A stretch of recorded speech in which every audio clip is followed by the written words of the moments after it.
Assalamualaikum warahmatullahi wabarakatuh.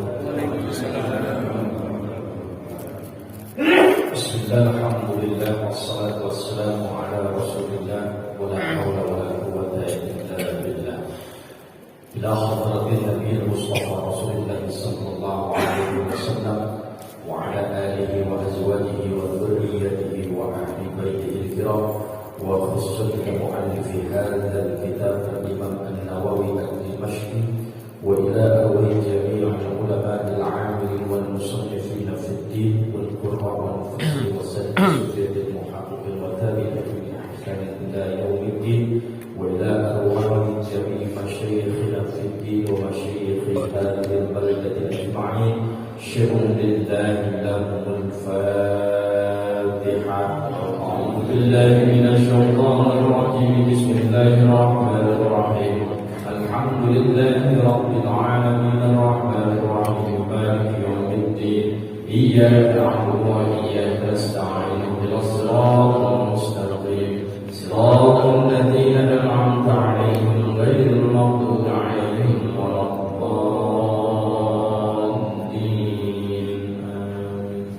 Ya Rabbi bil Mustafa balligh maqasidana waghfir lana ma madha ya wasi'an karami. Ya Rabbi bil Mustafa balligh maqasidana waghfir lana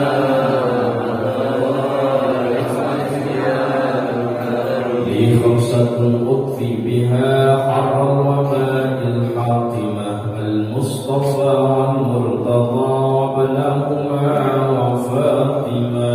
يا ربي بالمصطفى بلغ مقاصدنا واغفر لنا ما مضى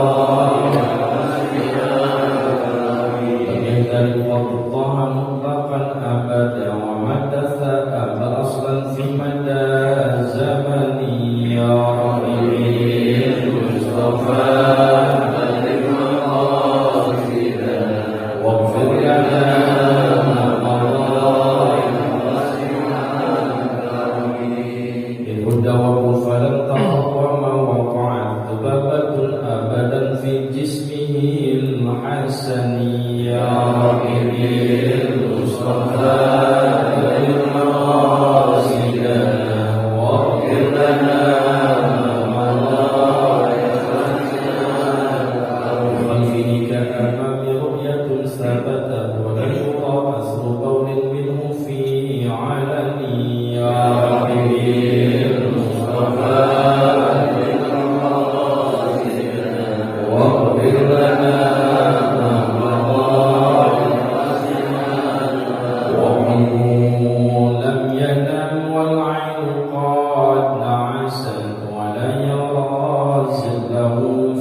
Alhamdulillah pada kesempatan pagi yang penuh dengan keberkahan ini di tempat yang berkah pula kita semua yang hadir bisa diberikan keberkahan, keistiqamahan Allah Subhanahu wa taala. Amin ya rabbal alamin. Kita sambung bahasan kita di dalam kitab Hadis Al-Arba'in An-Nawawiyah, masuk ke bahasan hadis yang ketiga ya. Bismillahirrahmanirrahim. Al-hadisus salisu, hadis yang ketiga. An Abi Abdurrahman Abdullah bin Umar bin Al-Khattab radhiyallahu anhuma qala. Riwayat hadis bersumber dari Abu Abdurrahman Abdullah bin Umar bin Al-Khattab radhiyallahu anhuma, beliau berkata, Sami'tu Rasulullah sallallahu alaihi wasallam. Aku pernah mendengar Rasulullah sallallahu alaihi wasallam yaqulu, beliau bersabda. Apa sabda Nabi? Buniyal Islamu ala khamsin. Dibangun Islam itu atas 5 pilar, 5 fondasi. Syahadati an la ilaha illallah wa anna Muhammadar Rasulullah. Yang pertama adalah bersaksi bahwa tidak ada Tuhan yang wajib disembah dengan sebenar-benarnya illallah, hanya Allah. Dan bahwasanya Nabi Muhammad adalah Rasulullah, utusan Allah. Wa iqamis salati, kemudian yang kedua adalah mendirikan salat. Wa ita'iz zakati, kemudian yang ketiga membayar zakat atau menunaikan zakat. Wa hajjil baiti, yang keempat adalah pergi haji ke Baitullah. Wa shaumi Ramadan, yang kelima adalah puasa di bulan Ramadan. Rawahul Bukhari wa Muslim. Hadis ini diriwayatkan oleh Imam Al-Bukhari dan Imam Muslim. Ini redaksi hadisnya.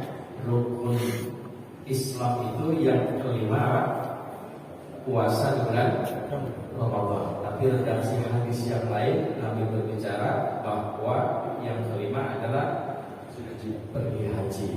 Yang kita sering bahas itu pergi haji. Ini rukun Islam, kita sebut dengan rukun Islam. Rukun itu bilang. Jadi Islam itu ada fondasinya, ada asasnya, ada pilarnya, ada tiangnya. Kalau tidak ada tiangnya, tidak ada fondasinya yang menyangga, maka Islam akan runtuh. Sama halnya ini, kalau yang 5 ini nggak ada, kita mau bangun apapun nggak bakal bisa. Masjid, rumah, bangunan, kalau fondasinya nggak ada, bisa nggak Om? Nggak bisa. Ada tukang, kita ada cara baru, langsung atap. Nggak bisa.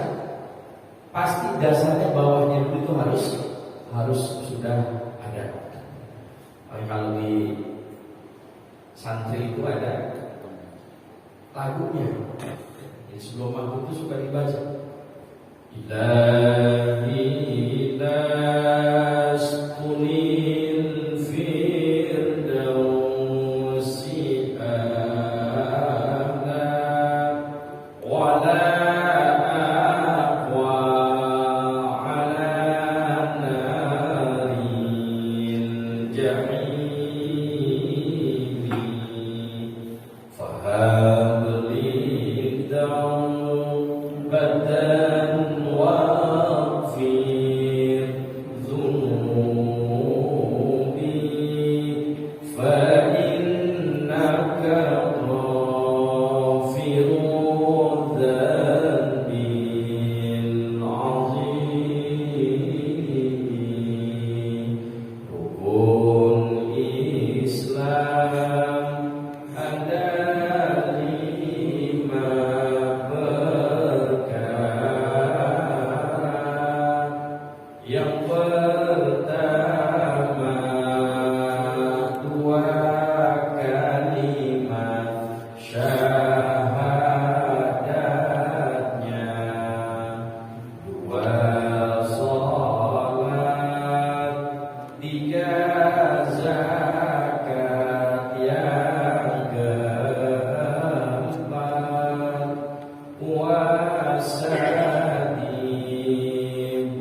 jalan aman sentosa.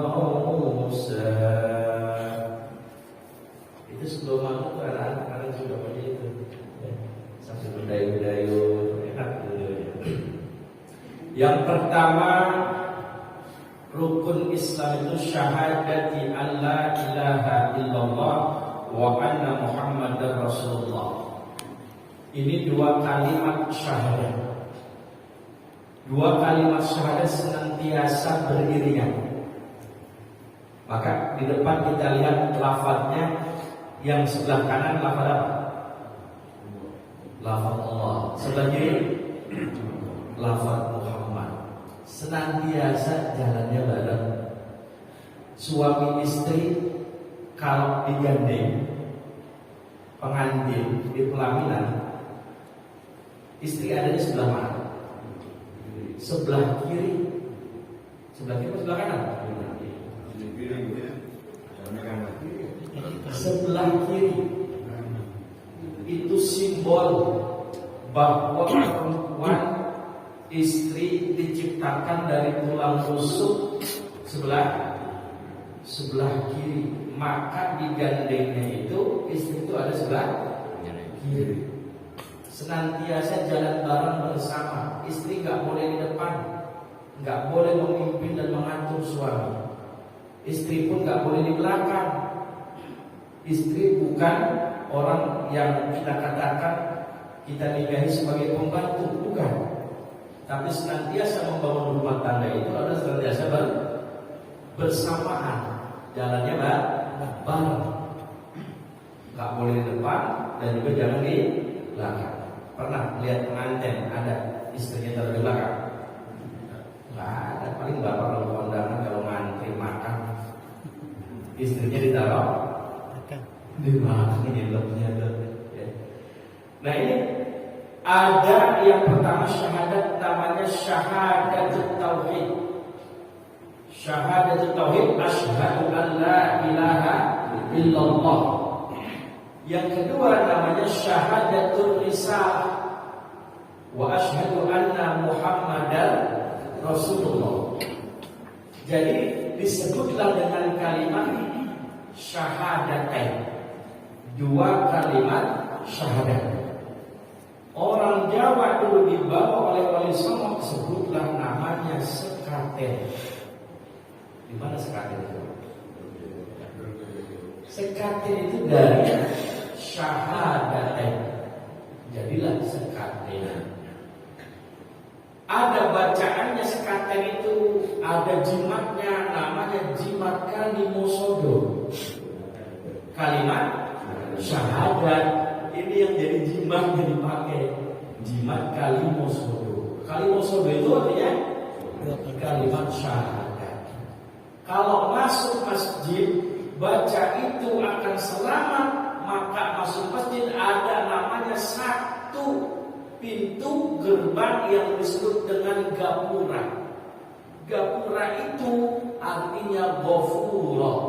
Kalau sudah mengucap dua kalimat syahadat, masuk masjid, maka dosa-dosa yang lalu akan diampuni. Disebutlah ghafura. Innallaha kana ghafura. Allah itu Maha Pengampun. Maka disebutlah gerbang itu yang masuk masjid namanya gapura. Terus sekarang gapuranya jadinya ada pada 17 Agustus saja. Hanya ada pada 17 lomba bikin gapura. Di masjidnya sudah tidak ada gapura. Maka masjid-masjid di Jawa rata-rata itu ada gapuranya, Bapak. Tulisannya apa di atasnya? Asyhadu an la ilaha illallah wa asyhadu anna Muhammadar Rasulullah. Masuk gapura, baca kalimatnya itu, kalimat apa? Kalimat sodo, maka akan Allah ampuni. Oh, dari situ mana filosofisnya? Jadi ada dua kalimat, kalimat syahadatut tauhid mengisahkan Allah, yang kedua syahadatul risalah menyatakan bahwa Nabi Muhammad adalah utusan Allah, bukan anak Allah. Makanya senantiasa beriringan di dua kalimat. Kalau dua kalimat ini hanya satu, maka ibadah tidak sah. Bapak agama, syahadatnya cuma satu, sah nggak agama? Nggak jadi. Asyhadu an la ilaha illallah, asyhadu an la ilaha illallah. Asyhadu annanya nggak dibaca, langsung hayya 'alas shalah. Apa kata orang? Ulangi azan. Nggak jadi azan. Harus wa asyhadu anna ada. Bapak tasyahud salat, asyhadu an la ilaha illallah wa asyhadu anna muhammadar rasulullah. Tasyahud hanya baca asyhadu an la ilaha illallah, enggak baca wa asyhadu anna muhammadar rasulullah. Salat Bapak yakin pasti tidak akan sah. Ada orang masuk Islam, syahadatnya hanya asyhadu an la ilaha illallah atau hanya ada asyhadu anna muhammadar rasulullah, satu syahadat saja dia baca, sah enggak syahadatnya? Enggak jadi. Cuma Bapak, Ibu, kalau ada orang masuk Islam, mau masuk Islam, jangan ditolak. Oh, jangan sama saya, Pak. Kok masuk dari nanti? Jangan ditolak. Kenapa? Karena 5 menit, 10 menit ke depan kita tidak tahu apa yang terjadi. Bisa jadi berubah lagi hatinya. Nggak jadi apa? Kalau nggak jadi dia menarik pernyataannya lagi, yang dosa Bapak. Atau ke depannya nggak tahu, Bapak Ibu nolak, nanti aja lah Pak. Ya, saya bawa ke DKM. Nggak tahu 10 menit ke depan meninggal, maka mati masih dalam keadaan kafir. Nauzubillah. Gimana? Syahadatkan. Bagaimana caranya? Saya dapat dari guru Muhammad Ahmad Ramli, ya, saya dapat dari guru. Kalau mensyahadatkan, pertama ikrarkan pada diri orang yang mau masuk itu, nyatakan bimbing bahwa dia keluar dari segala bentuk ajaran yang menyimpang dari ajaran Islam. Jadi dia datang, dia bilang, pada saat ini aku berikrar menyatakan diri keluar dari ajaran keyakinan yang bertentangan dengan ajaran Islam. Jadi semuanya yang bertentangan dengan Islam dia nyatakan keluar. Kosong gak Pak hatinya? Kosong. Ketika kosong baru ditembak dengan syahadat ini. Baru bimbing. Boleh dengan bahasa Arab, boleh dengan terjemahan. Atau bahasa Arab kemudian terjemahkan. Kalau dia susah, jangan jadi penghalang. Terjemah saja. Aku bersaksi bahwasanya tidak ada Tuhan yang wajib disembah dengan sebenar-benarnya, hanya Allah. Dan aku bersaksi bahwasanya Nabi Muhammad adalah utusan Allah atau hambanya dan utusan Allah. Sah seperti itu. Ketika dia sudah menyatakan itu, maka dia sudah menjadi saudara kita, saudara seagama, saudara seakidah. Jangan belum diistibrohkan, belum dikosongkan, langsung disyahadatkan. Nanti masih ada keraguan, takutnya dia belum menyatakan keluar. Harus nyatakan diri dulu dia keluar, ada pernyataan. Setelah itu baru ya, ucapkan 2 kalimat syahadat. Nanti kalau untuk formalitasnya, ya entah di DKM, entah di MUI, entah di KUA, ini untuk mendapatkan legal formalnya, untuk nanti untuk sambil perubahan. Yang penting syahadatkan dulu. Jangan nunggu nanti ya, akhirnya sampai seminggu, akhirnya berubah, akhirnya dapat ketemu lagi. Yang tanggung jawab nanti bapak dia dalam keadaan kafir selama seminggu itu. Nauzubillah min dzalik. Jangan ditolak. Nah ini 2 kalimat syahadat yang disebut dengan jimat kalimos sodo. ya, atau dengan sekaten syahadaten, 2 kalimat syahadat. Kedua, wa iqamis shalah. Rukun Islam yang kedua di sini adalah mendirikan salat. Kenapa tidak bahasanya melaksanakan salat? If'alus shalah, melaksanakan salat, tapi iqamis shalah, mendirikan salat. Orang yang berdiri melakukan sesuatu ini lebih sempurna dibanding tidak dikatakan dengan cara berdiri. Orang yang mengerjakan sesuatu berdiri itu lebih sempurna, berarti dia bangun, dia gerak semuanya. Dibanding kalau hanya sekedar melaksanakan, belum tentu berdiri.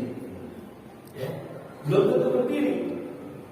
Maka di sini dikatakan mendirikan sholat. Kalau sudah dikatakan mendirikan sholat, maka dalam Al-Quran surah Al-Baqarah ayat 3 kita lihat, alladzina yuqimunas shalah, orang-orang yang mendirikan salat.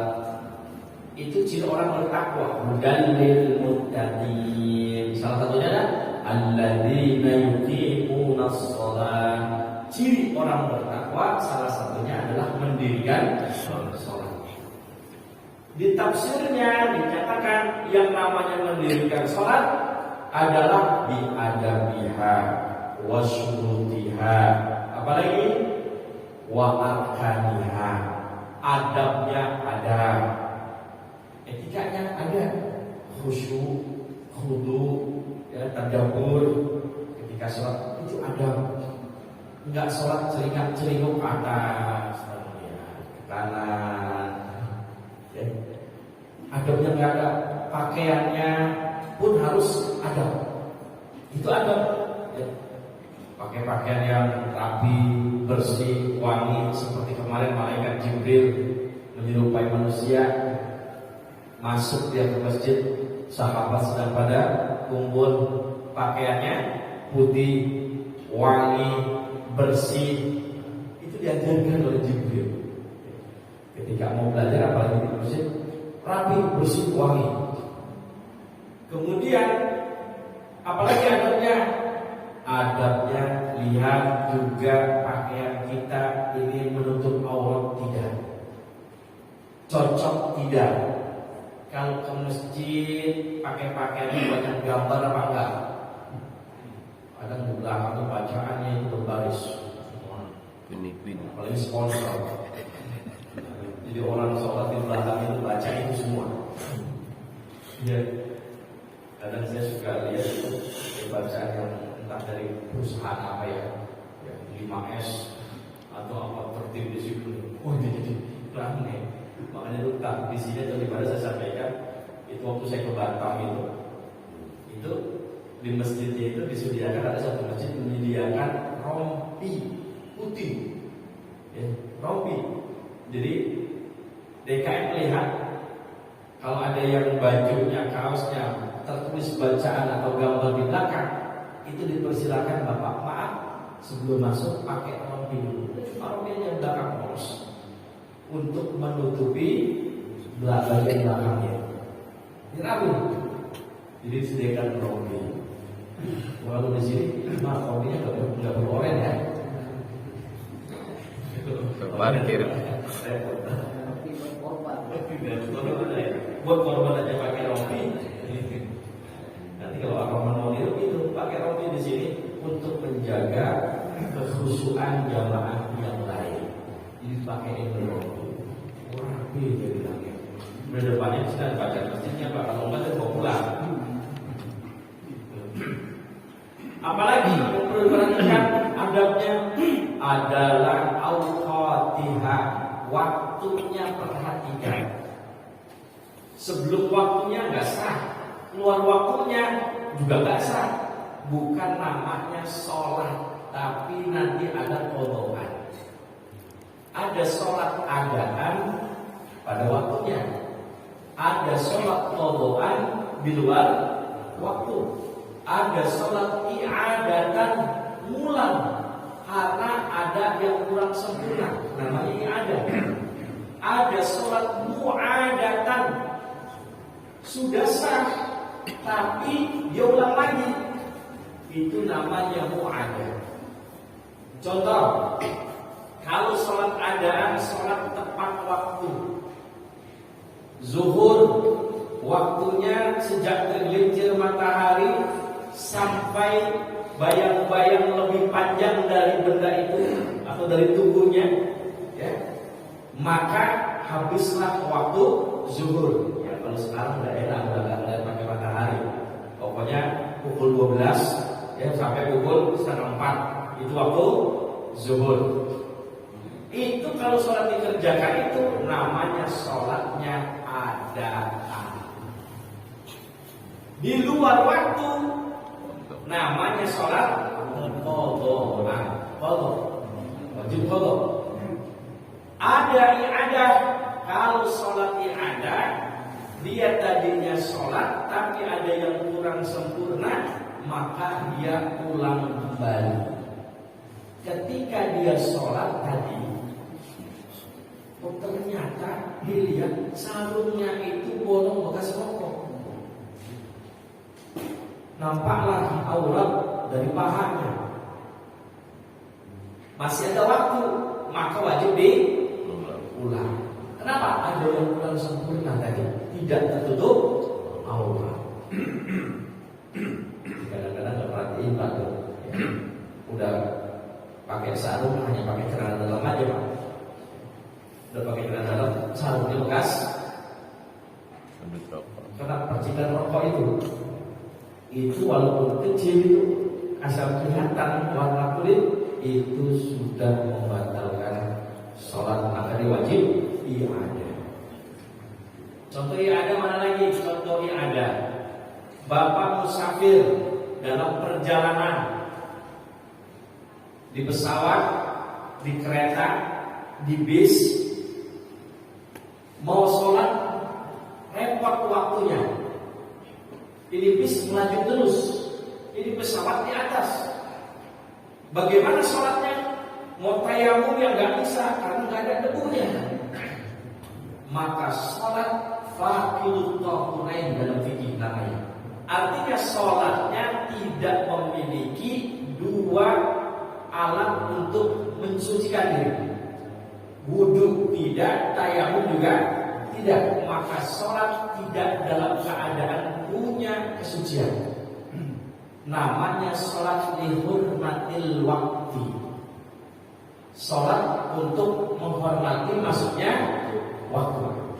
Sebab kalau dia nggak sholat, dosa dia.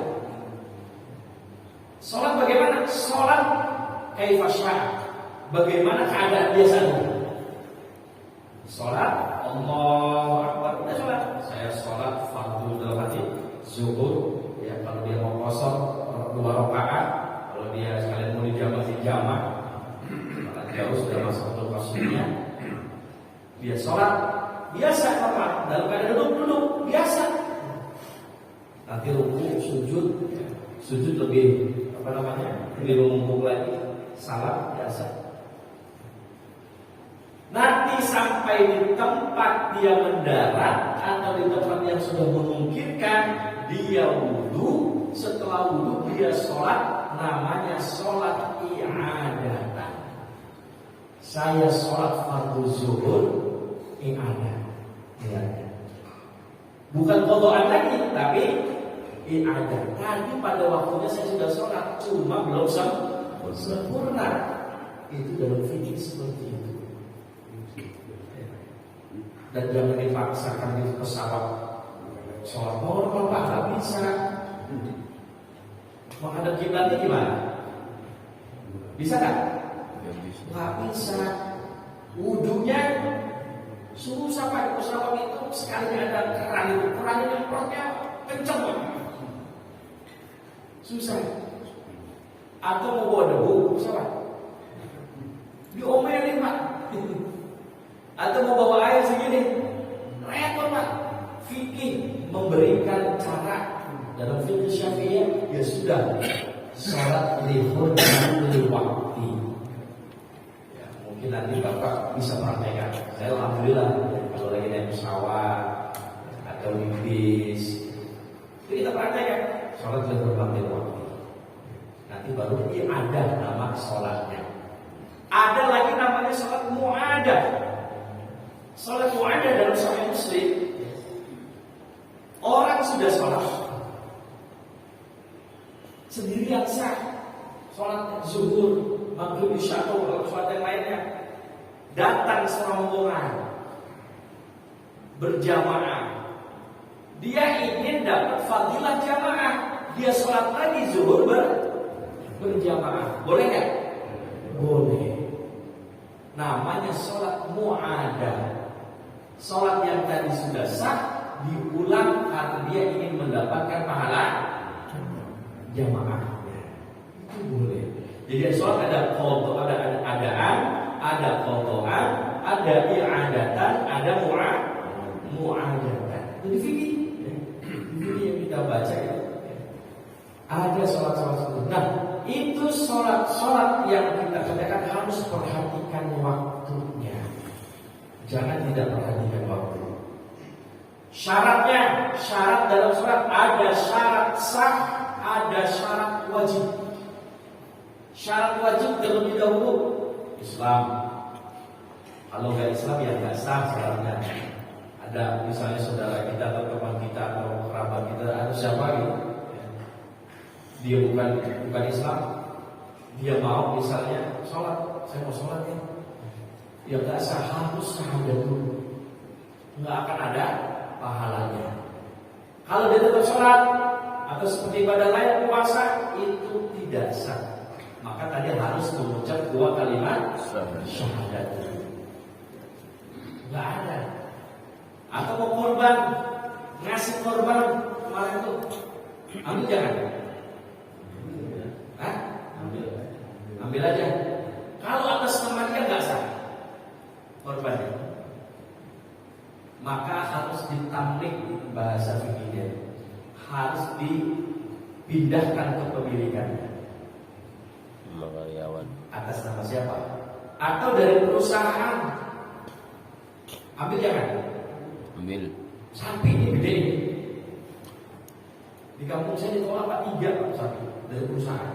Kenapa? Karena nggak jelas potongnya masa atas nama perusahaan.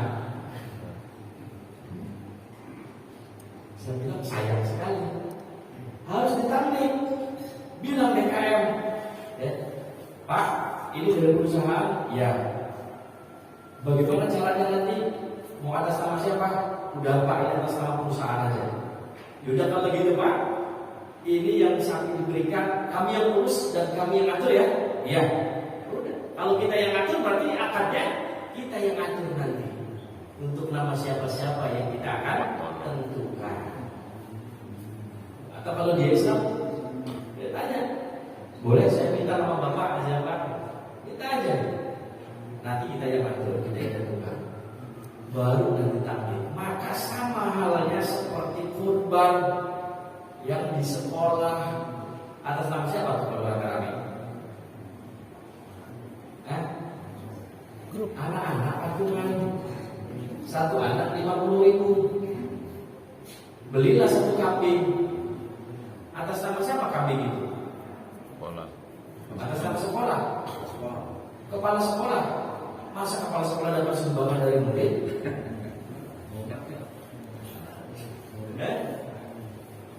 Ridho nggak guru-guru yang lain? Ridho nggak orang tuanya si murid? Patungan tak untuk nama kepala sekolah. Saya bilang ini tidak mendidik yang baik. Oh, ini kan dalam rangka mendidik tarbiyah anak-anak untuk bisa kurban, tapi kurang pas. Kita mengajarkannya 1 kambing 1 jiwa, sapi 7 jiwa. Berarti kalau diajarkan sekolah 1 kambing itu patungan, berarti sudah melanggar aturan fikih yang kita ajarkan. Lalu gimana Pak? Ya kalau mau memberikan contoh dan pendidik yang benar, gurunya patungan, beli sapi 7 orang, atau 1 orang Atau ditampung, siapa orang tua murid yang mau korban, kami tampung di sekolah. Itu baru tidak merusak fikih yang sudah kita ajarkan. Ya, kalau itu rame-rame aja Pak, pokoknya yang penting Pak cara korban seperti ini. Tapi itu sudah menyalahi yang lainnya. Atas nama siapa? Allahumma inna hadhihi hiya, siapa itu tulisnya? Ya. Minka wa ilaika fataqabbal, dari siapa? Rame-rame. Jadi salah satu persyaratan korban itu adalah binatangnya harus ghair majnunah, harus jelas. Ada kambing di depan masjid ini sudah 5 hari nongkrong di situ, boleh nggak dikorbanin? Nggak boleh, nggak jelas dia punya siapa. Harus jelas dulu punya siapa. Jadi takdir. Jadi kan sekolah Pak, anak-anak. Itu nanti anak-anak ketika dibagikan dagingnya kebagian semua nggak? Enggak. Yang dibagiin siapa? Yang miskin atau yang klimis, yang kelihatan miskin, atau yang agamis, yang agak miskin. Kok saya yang bayar nggak dibagi Pak? Anak-anak. Rame lagi nanti. Makanya setelah saya sampaikan ada beberapa sekolah nggak ada lagi, nggak ada. Malah di pesantren itu, ya itu juga nggak ada kayak ini.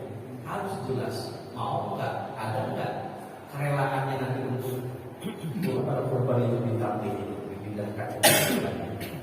Itu harus jelas. Ya, jadi sholat ini waktunya harus pas. Kemudian ada syarat-syaratnya, ada syarat wajib, ada syarat sah. Ada rukunnya. Rukunnya secara global ada 4. Ada rukun qalbi, itu niat, cuma 1 di dalam hati. Kalau usolli fardhu subhi raka'atain, itu bukan niat, itu lafaz niat. Niat itu yang wajib tetap di dalam hati. Bapak mau pakai usolli, nggak pakai usolli, ya, yang jelas niatnya di dalam hati. Kemudian ada rukun namanya rukun qauli. Rukun qauli yang harus diucapkan. Ada 5. Apa? Takbiratul ihram. Hurufnya harus terdengar. Salah satu syaratnya takbiratul ihram, dia baru sah kalau takbiratul ihramnya itu terpenuhi syaratnya. Berapa syarat sah untuk takbiratul ihram? Dalam kitab Tanwirul Qulub dikatakan 21 persyaratan baru sah. Itu yang namanya takbiratul ihram. Salah satunya 8 huruf Allahu Akbar itu harus terdengar telinga sendiri. Enggak boleh kalau cuma di awal dong Allah, enggak sah. Atau awal akhir Allah Akbar. Atau angkat tangan doang, enggak sama sekali, enggak sah. Harus terdengar telinga sendiri ini Pak. Allahu Akbar. Baknya nggak boleh panjang. Akbar. Karena maknanya berdua. Maknanya apa lagi? Maknanya itu gendam. Kalau baknya dibaca panjang. Hamzahnya nggak boleh baca panjang. Allahu Akbar. Karena kalau hamzahnya panjang nanti maknanya berubah. Apakah Allah itu besar? Berarti meragukan keesaan dan kebesaran Allah. Makanya sempat ada pengurus GKM mau Jumatan itu dia sholawat dulu. Dibaca sholawat hamzahnya panjang. Allahumma sholli. Saya bilang nanti hamzahnya jangan panjang. Kalau panjang maknanya berubah. Kalau dalam sholat dia baca takbir hamzahnya panjang, sholatnya nggak sah walaupun dia nggak tahu maknanya. Kalau dia tahu maknanya bukan cuma nggak sah, dia murtad. Nauzubillah min dzalik. Karena maknanya apakah Allah itu besar? Berarti ada keraguan dalam keimanan. Itu nggak boleh. Akhirnya gimana bacanya? Allah, lamnya yang boleh dipanjangkan. Allahumma sholli wa sallim Bahkan kalau dalam sholat di luar bacaan Quran, lafaz Allah boleh panjang sampai 14 rakaat. Dalam takbiratul ihram boleh sampai 14 rakaat. Allahu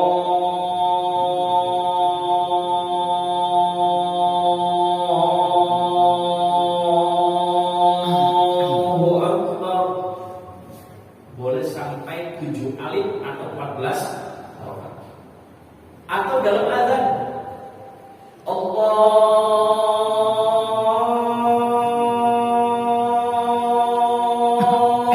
Akbar, Allahu Akbar. Lafaz Allahnya boleh panjang sampai 7 alif. Tapi dalam dua bacaan Quran, Al-Quran tetap dua rakaat. Jadi boleh. Itu perhatikan, itu takbir.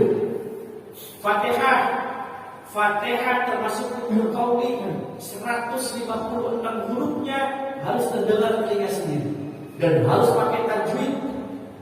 Satu huruf nggak boleh ada yang kurang tasdidnya. Tasdidnya ada 14, kalimatnya ada 29, ayatnya ada 7. Itu Fatihah. Iyyaka na'budu wa iyyaka nasta'in. Tasdidnya hilang.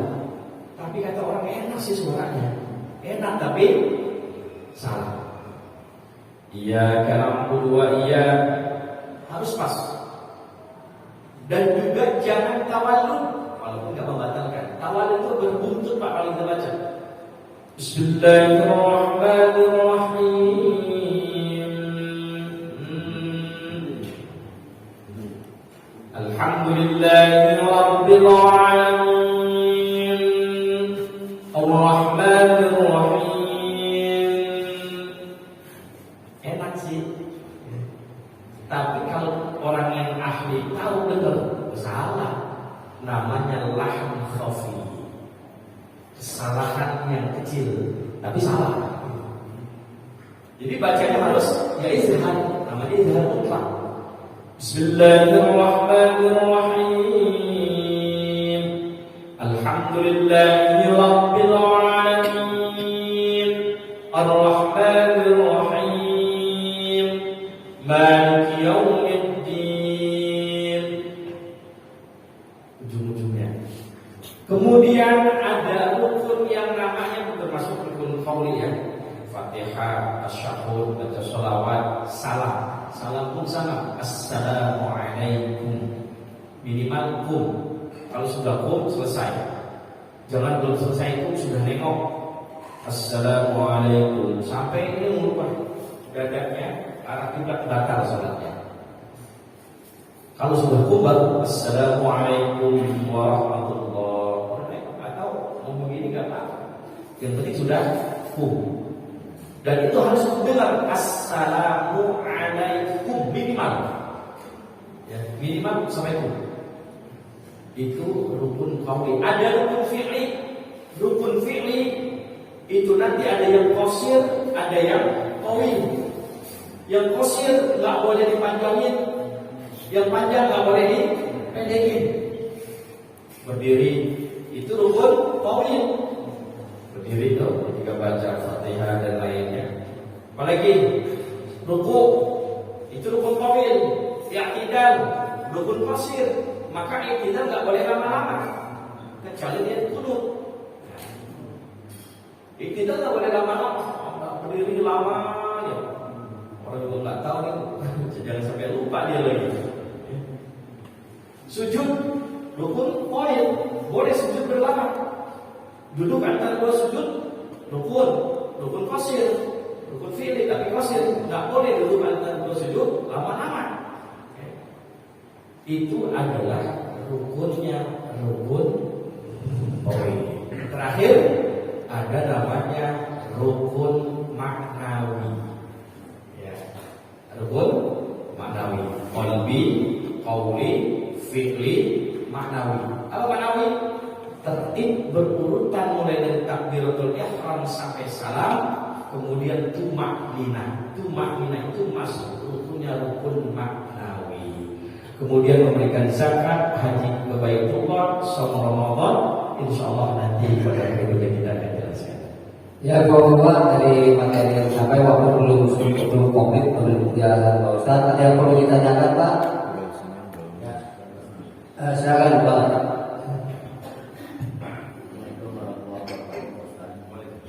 Berkaitan dengan orang masuk Islam, kita dari manajemen masjid terutama di pengurus biasanya orang masuk Islam itu kan tadi cukup legalitas dia Ustaz.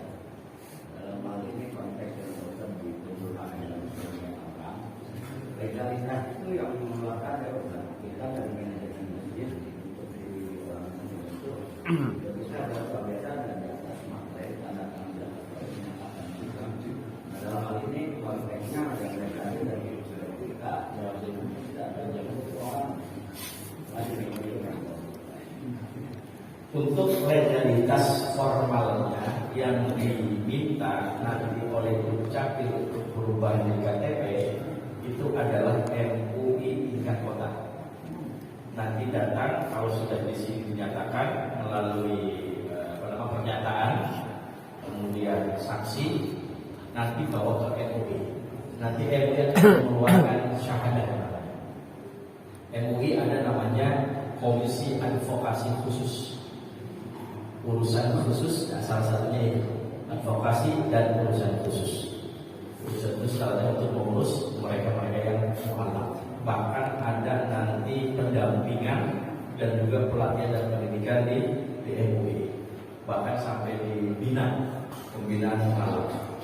Itu nanti dari sini bisa diarahkan ke MUI. Itu yang akan diminta adalah syahadat atau surat bukti yang nanti diminta oleh Dukcapil. Sebab kalau dari lembaga di bawah ormas semacam MUI, ini kesannya nanti kurang kuat. Jadi dari MUI tingkat kota. Nanti ada tanda tangan ketua MUI di kota Tangerang. Ada lagi? Ada lagi? Silakan Pak Adi. Terima kasih. Assalamualaikum warahmatullahi wabarakatuh. Yang pertama Ustaz mohon maaf nih, walaupun mungkin ada kelanjutannya dalam hadis sini terkait dengan hadis terdapat nomor 4 dan nomor yang terakhir. Barangkali kalau nanti menurut Bapak sebenarnya tidak dibahas, tapi secara umumnya hadis terakhir. Nah mungkin bagaimana dengan riwayatnya kenapa dalam hadis itu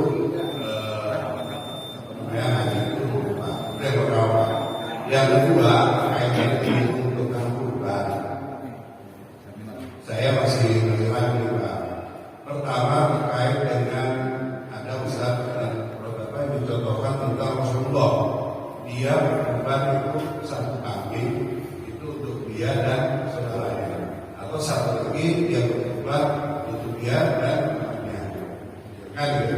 Nah terkait yang dari Pak Ustaz sampaikan bahwa kurban itu hanya untuk satu jiwa. Ini bagaimana tolong untuk pencerahannya supaya kami mungkin terutama saya pribadi tidak ragu. Terima kasih banyak. Wassalamualaikum warahmatullahi wabarakatuh. Pertama tadi sudah disampaikan bahwa hadis itu secara lafaznya di sini adalah teksnya haji nomor 4.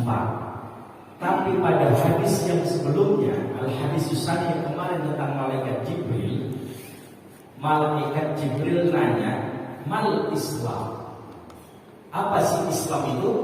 Maka Rasul jawab sesuai urutan. Antasyhadu an la ilaha illallah wa anna Muhammadar Rasulullah.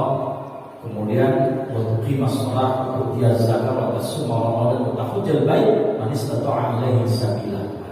Itu yang berurutan. Maka yang kita pakai yang hadis yang kedua, hadis arba'in yang kemarin. Kenapa? Karena memang derajatnya lebih tinggi. Nah, jadi redaksi hadis itu nanti kalau kita belajar dan kita ngaji kitab Sahih Bukhari, Sahih Muslim, itu banyak yang lafadznya sama. Lafadznya sama bahkan ditukar-tukar. Tapi tetap maknanya sama. Seperti ini, bahwa tetap rukun Islam jumlahnya ada 5. Rukun iman jumlahnya ada. Bahkan di Al-Quran yang selalu disebut dan hadis banyak itu selalu mengatakan man kana yu'minu billahi wal yaumil akhir. Berapa tuh rukun iman yang disebut? Cuma 2. Siapa yang beriman kepada Allah dan hari akhir. Enggak disebutin semuanya. Kenapa? Yang penting-penting itu yang disebut. Gitu. Atau ya, ini Pak Rahman belum setor muka. Yang disetor apa muka doang, kakinya enggak ada. Kenapa yang disebut hanya muka?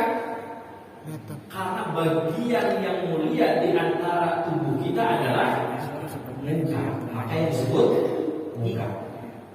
Kemudian di dalam hadis yang lain terkait masalah kurban, Rasul itu dalam kitab Subul Salam, Bulughul Maram, Rasul berkorban 1 kambing untuk umatnya, di ummatihi, untuk umatnya.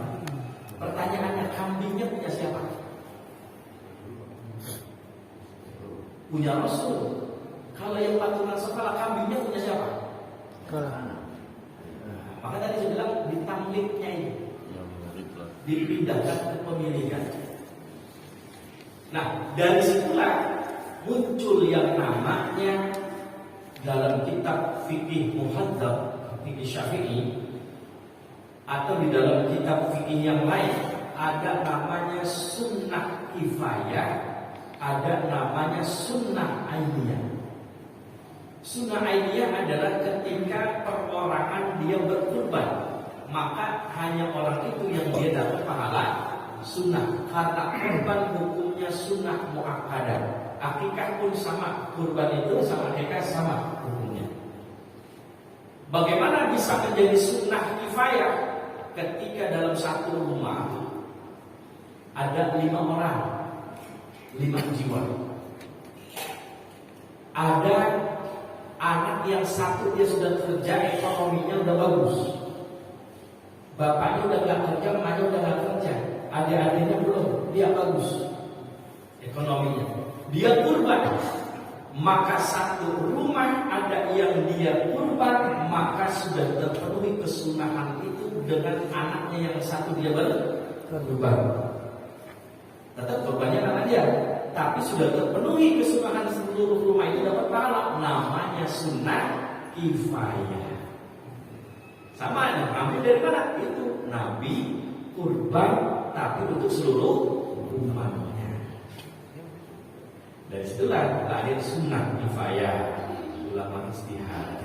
Jadi kalau satu rumah ada yang kurban, ya sudah tercukupi. Bahkan dalam fikih kurban itu mazhab yang nggak populer di luar mazhab 4, namanya mazhab Ibnu Abbas, sahabat Nabi dan sepupu Nabi juga. Kalau ada orang fakir, miskin, mau kurban, nggak pernah tercapai, kambingnya untuk dia mahal, maka silakan kata Ibnu Abbas, kurbannya pakai ayam jago. Cuma syaratnya harus fakir, miskin. Kalau orang kaya nggak jadi biasa. Syaratnya harus fakir. Untuk menghibur dia, kenapa? Karena hadis Nabi juga dipahami oleh Ibnu Abbas, sebaik-baiknya amal pada hari nahar, pada hari kurban adalah mengalirkan dan mengucurkan darah. Ya kalau gitu, motong ayam juga mengalirkan darah. Itu penafsiran Ibnu Abbas. Ibu silakan, ada yang tanggung jawab. Cuma syaratnya harus fakir. Syarat fakir dalam fikih nggak punya kerjaan, penghasilan juga nggak jelas. Beda dengan miskin. Kalau miskin ada kerjaan tapi masih kurang, itu miskin. Nah, bisa nggak jadi fakir dulu? Terserah, mau bisa kurban dengan 1 kambing atau pilih fakir. Kambing aja jangan mau dibilang fakir. Dan nanti silakan mau pakai ayam, mau pakai bebek, mau pakai entok, mau pakai sorak, yang penting iraqatul dam itu, mengalirkan darah. Itu penafsiran Ibnu Abbas. Itu jadi masalah penafsiran. Assalamualaikum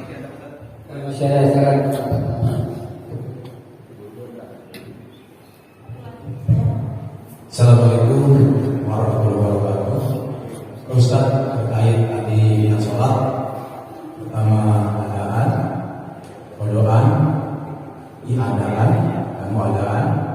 Sehubungan saya pernah menyaksikan di beberapa kampung itu ketika habis sholat Jumat, Ustaz, itu ada lagi sholat duhur. Katakan di kampung Kulon atau pernah juga saya menyaksikan di kampung saya sendiri di kampung Kulon. Itu yang saya tanyakan, apa itu sholat duhur itu mengulang atau mungkin ragu-ragu, dan di mana niatnya?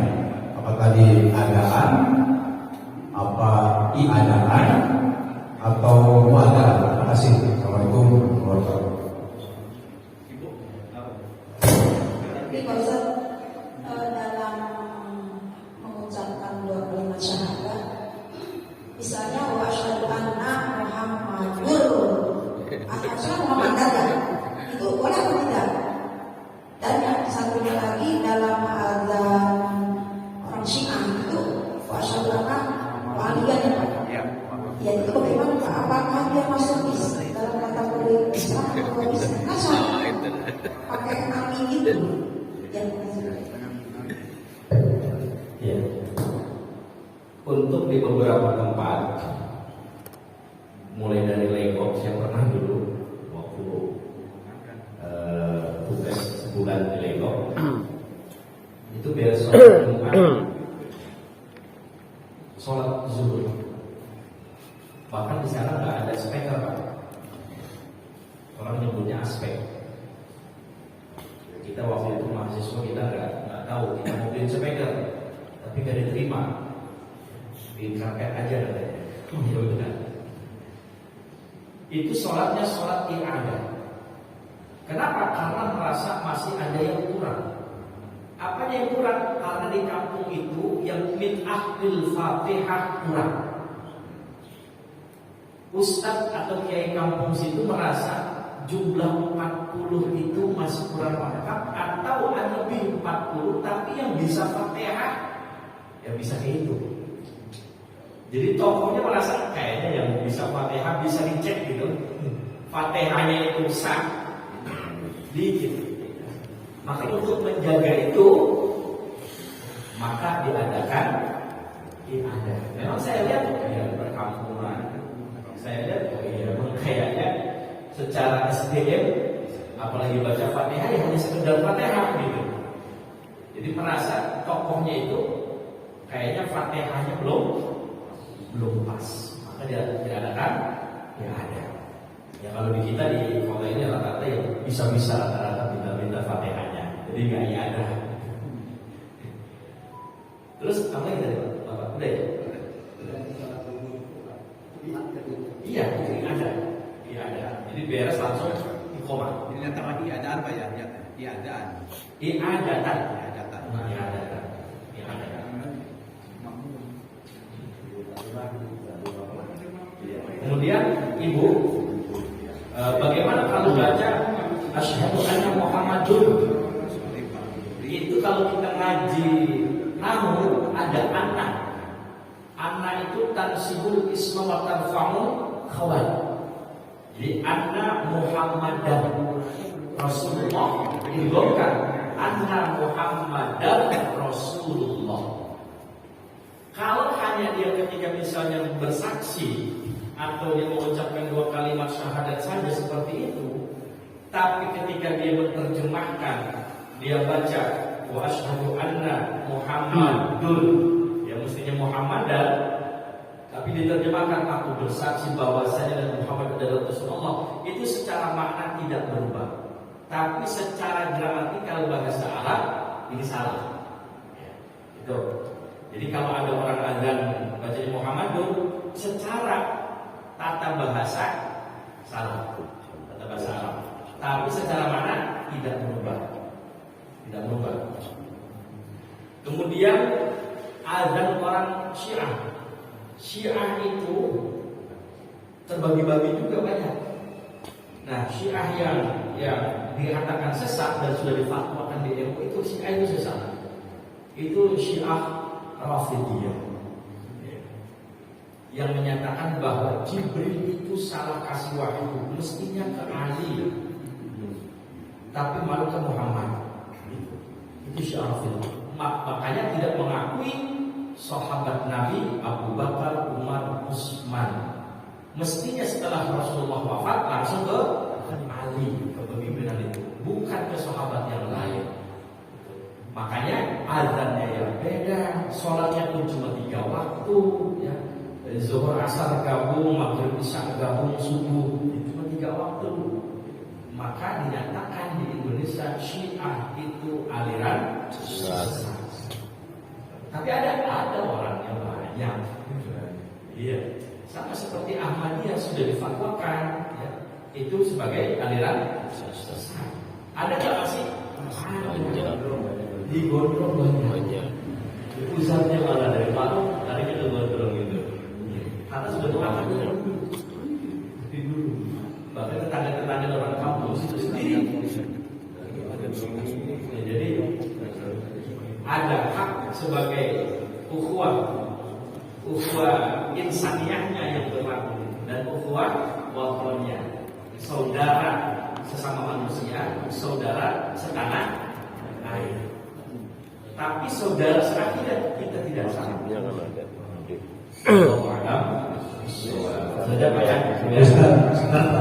Perjelasan tadi kalau kita dari Jumat ke Tuhur mungkin ini yang Sodi, Wahiduri, Arul Latif diadakan gitu, diadakan di lahir malam. Terima kasih. Ya cukup Ustaz yang dengan doa Pak Ustaz. Al-Fatihah.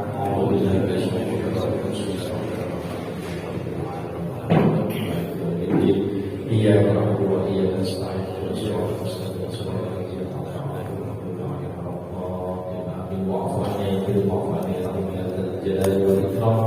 اللهم بحق الفاتحة وبسر الفاتحة وبكرامة الفاتحة وبإزاء الفاتحة اللهم انفعنا بما علمتنا وعلمنا ما ينفعنا وزدنا علما والحمد لله على كل حال ربنا آتنا في الدنيا حسنة وفي الآخرة حسنة وقنا عذاب النار والحمد لله رب العالمين. السلام عليكم ورحمة الله وبركاته. Terima kasih Bapak Ustaz yang telah menyampaikan materi kajian hadisnya. Semoga yang beliau sampaikan tadi menjadi tambahan pemahaman ilmu kita di pagi hari ini, menambah amal kita di pagi hari ini. Walau lewat waktu, mohon maaf ketika mari dulu acara ini dengan kajian ini dengan sama-sama belajar. Alhamdulillah. Saya sebagai pengantar acara ini mohon maaf. Wabillahi taufiq wal hidayah. Wassalamualaikum warahmatullahi wabarakatuh. Waalaikumsalam. Sallallahu ala Muhammad sallallahu alaihi wasallam. Sallallahu ala Muhammad sallallahu alaihi wasallam. Sallallahu ala Muhammad sallallahu alaihi wasallam.